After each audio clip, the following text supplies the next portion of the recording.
next week begins a new month, a new year, a new decade, and New Year's resolutions are on everyone's minds. Here to talk about change is therapist Jolie Karsten with Karsten Counseling and Consulting. Good morning. Good morning. Always good to see you. Welcome back. So we are starting a new decade. That's huge. Yeah, it is. Yeah. And generally, you know, new starts, whether it's a Monday, whether it's the start of a new month, the start of a new year, and with this being a new decade, that makes people sort of reflect and say, what is it I want to do different? Yeah. And so a lot of people will sort of jump into those New Year's resolutions, especially when they feel that momentum sort of carrying them around, or they feel the pressure from other people, right? Sure. So this is a good time to start thinking about change, really. Absolutely. And what is important to think about that is, how do you want to create that change for yourself in a way that sets you up for success rather than unintentionally setting yourself up for failure? Because about 60% of people will set New Year's resolutions, but only about 8% will be successful. That sounds about right.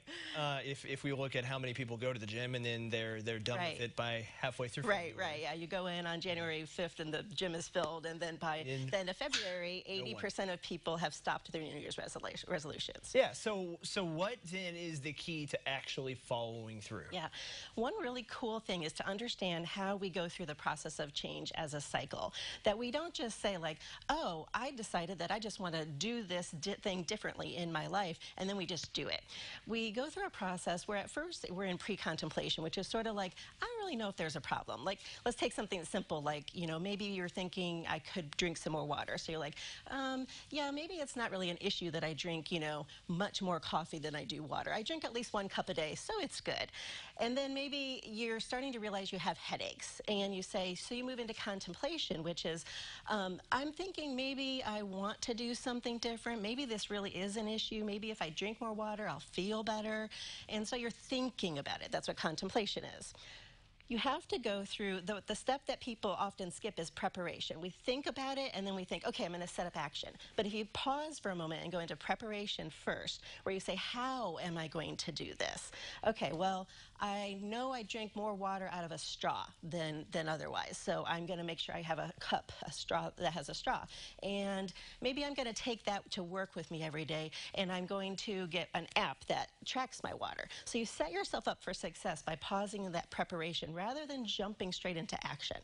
So really, changing yourself is not as simple as just changing your clothes.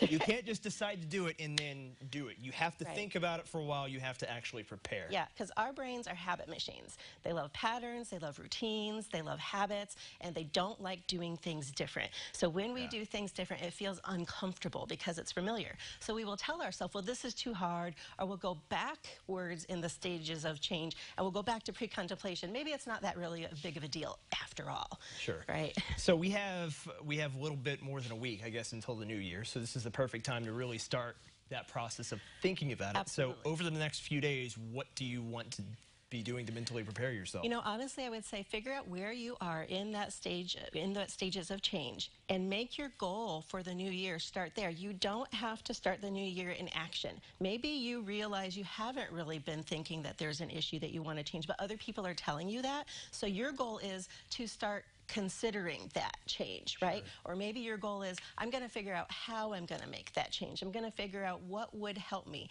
Who can I ask for help? What resources do I need? It doesn't always have to be jumping into action. So, you know, I'm not ready to start going to the gym every single day on January 1st, but I may be ready to start thinking about it. Yes. I might want to look into what kind of gym works best for me. Yeah, very good advice. Fantastic. And where can people go if they need maybe a little extra help with trying to make these changes or navigate other difficult changes in their lives? They can reach me at 217-993-8343. Very good. All right, Jolie, thank you so much. All right, we'll be right back. Adam has your forecast with the Kidcaster. Stay with us.